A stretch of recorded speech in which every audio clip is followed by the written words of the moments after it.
Isa din to sa mga trabaho ko bilang isang mekaniko sa barko mga boss. Itong isang linya ng aming magnetic contactor ay wala na. Kaya pala, pudpud na ang kanyang contact point. Kaya hindi na siya nag-beep beep beep. So papalitan ko to mamaya. Naka-off na pala ang main breaker nito. Mag-ingat kayo sa kuryente. Double check nyo talaga kung wala ng voltahe. So dito muna kami sa motor at sa reduction gear nagpo-focus. Nag-aantay na kasi ang aming tornero. Napansin ko dito sa terminal ng motor, ang daming sunog na wire. Kaya napaisip tuloy ako, baka sunog na tong motor na to. Mamaya i-check ko yan. So ang induction motor na to mga boss ay 3-piece. Tatlo lang ang supply connection nito. Puti, itim at saka pula. 440 pala ang voltahe nito. Ito ay 21 horsepower. Kasama ko pala sa pagbaklas dito si wheeler at isang apprentice. Pagkatapos ko makuha ang connection ay tinakuban ko naman ito mga boss. Tapos dito naman kami sa mga bolt ng base. Maya pala ay full force na kami dito. Dumating na ang aming mga kasama. So ayan, shout out.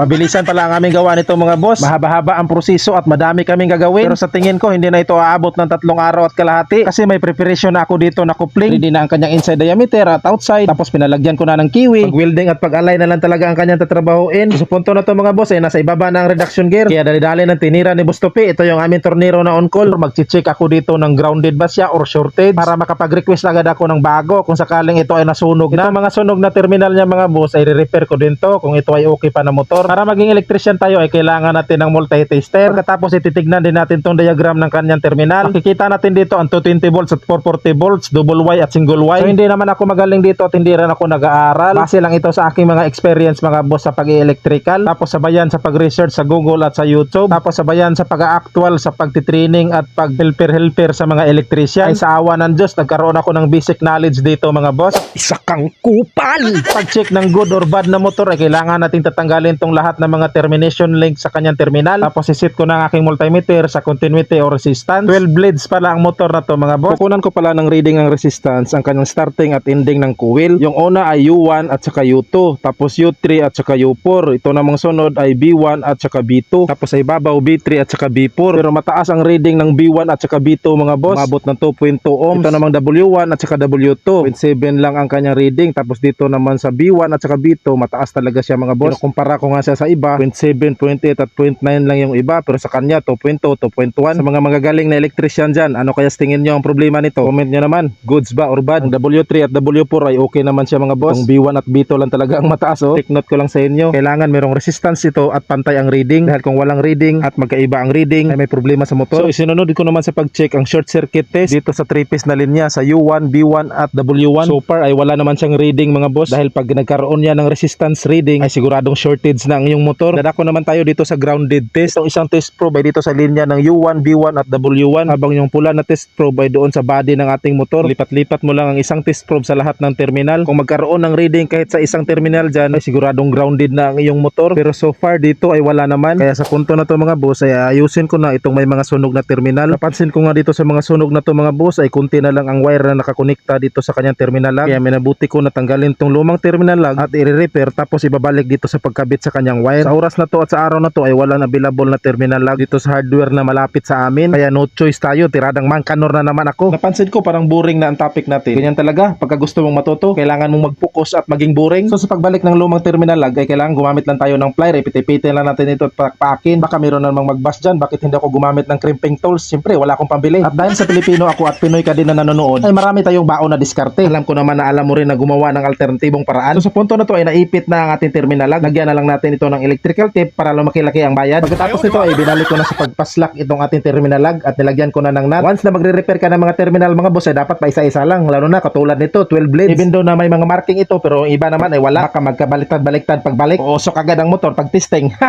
Tagam ka. Bagay sa'yo, pakilamero ka kasi. Kahit hindi mo trabaho, pinakakilaman mo. Okay, pagkatapos ma-repair nitong ating mga terminal ay binalik ko na itong ating mga termination link or itong mga parang bus bar mga boss. Basta ito na yung tawag nun, yung nagkukonekta sa mga linya. Hoy, pagka hindi ka pa bihasa at hindi ka pa marunong nito, ay kailangan magpalo ka dito sa diagram. Yan o, yung may 440 volts na tatapik. Sa punto na to, dito naman ako sa aming magnetic contactor magre-repair. At yan yung dahilan kung bakit nag-single piece ang aming motor. Balita ko, silver daw yung contact point na yan. So sa punto na to mga boss, ay kinuha ko na ang aming bagong magnetic contactor. Ito yung naka-onboard na spare namin. DC entry ang model nito. Fuji ang brand. So sa pagpapalit ng bagong magnetic contactor ay kailangan ma-identify mo kung ilan ang voltahe ng holding coil nito. Sa punto na to mga boss, sinimulan ko na ang pagbaklas ng lumang magnetic contactor. Ito yung na-damage na. Ang diskarte ko naman sa pagbaklas nito mga boss ay dahan-dahan lang. Pwede kang gumamit ng marking or pwede din isa-isa lang ang pagbaklas. Pero sa katulad ko na master na, joke, ay binaklas ko na lahat. Dahan-dahan lang talaga ako dyan mga boss na hindi magkakapalit-palit yung tinanggal ko. Kaya para mas madali, translation agad. Tapos na! So, sa punto na to mga boss, ay naikabit ko na ang bagong magnetic contactor pero hindi ko pa natap ang mga connection na wire niya. Ipapakita ko muna sa inyo para magyabang. Actually, Actually, nung una, nahihirapan talaga ako dito sa pagsubay-subay sa mga motor control ng ating mga motor. Pero ngayon, nahihirapan pa rin. Tanging lakas ng loob lang talaga ang sandata ko dito mga boss. Pinilit ko talagang mag-research at matuto. Dahil kung hindi mo lalakasan ng loob mo, ay walang magbabago sa buhay mo. So ayan, tapos na. Naitap na natin ang mga wire. Kahit wala sa ayos, ay goods na to mga boss. Dalawang magnetic contactor pala ang papalitan ko dito. Itong sa estribor at itong sa pabor. Ayan mga boss, pinalitan ko na ang dalawa. Bagong-bago na. Mai-testing ko na rin to mga boss kahit wala pa yung motor. So far so good. Okay na siya. Meron ng reading ng voltahe sa tatlong mga linya. Sa punto na to mga boss, ay tapos na rin ang pag-full weld ng base at tapos na rin itong i-grind. Dumating na din ang aming drive gear na pinatrabaho sa machine shop at itong aming coupling. Grabe ang angas ng purma, sulit na sulit. Kuwang-kuha yung mga sample drawing natin. Ngayon ay dadako na kami dito sa pag-a-align, pero bago yan ay lalagyan muna namin ng mga lock bolt itong ating coupling at itong ating drive gear. Sa proseso naman ng pag-align nito mga boss ay mata-mata lang ang gamit namin. Pero meron kami mga special tools dyan. Sa punto na to ay gumawa na ako ng pang-shimming. Ito yung gagawin namin na pang-shimming para makuha ang tamang alignment ng ating motor doon sa kanyang reduction. Shimbras po ito mga boss na mayroong sukat na 0.015. Masasabi kong itong aming motor at ang aming gearbox mga boss ay hindi talaga perfectly aligned. Pero hindi ako natatakot at nababahala doon kasi meron kaming magic coupling na flat belt. Mga kunting error nito sa alignment mga boss ay kayang i-absorb nitong ating flat belt. Kaya no worries ako dito. Sure ball to. Oh, gawang Pinoy. Pero made in China. Mga alas 4 na ng hapon mga boss at dumating na nga ang aming boom truck na hinihintay. Walang ano-ano, binuhat na nga agad dito. Oh, grabe ang lakas, ang bilis pa. So sa punto na to mga boss ay sasalpak na nga namin tong assembly ng reduction gear dito sa kanyang tambor sa rampa. Ulala, at ito na, nakasalpak na. Kunting kimbot-kimbot at check-check sa alignment. Alright, full weld nyo na. Sa pag-align naman ng gear tit ay madali lang yan mga boss. Kailangan mo lang mag-perform at magkuha dyan ng backlash. At dahil sa malapit na dumilim ay ito na, pinaspasan na talaga namin. Ikinabit ko na rin itong tatlong connection niya na wire. Habang yung mga kasamahan ko na welder ay nagpo-full weld sa kanyang base. At dahil nandito sa outdoor tong ating gear ay wag natin kalimutan lalagyan ng dry lubrication. Okay. Yap. Para. Suga kayo eh. Mapaling ko.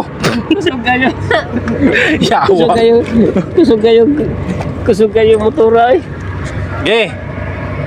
So sa punto na to ay nagpe-perform na kami ng pagtitesting mga boss at so far so good ay okay na okay. Grabe, sobrang satisfied ako sa aming ginawa ngayon. Hindi ko in-expect at tinakala mga boss na matatapos namin to ng 2 araw lang. Pero kahit nakatambay ang barko at napinding ang operasyon mga boss ay masasabi kong mahaba naman ang buhay ng reduction gear na to. Kaya maraming salamat sa lahat ng taong tumulong sa akin at pati na rin sa iyo na nakaabot ito hanggang sa dulo.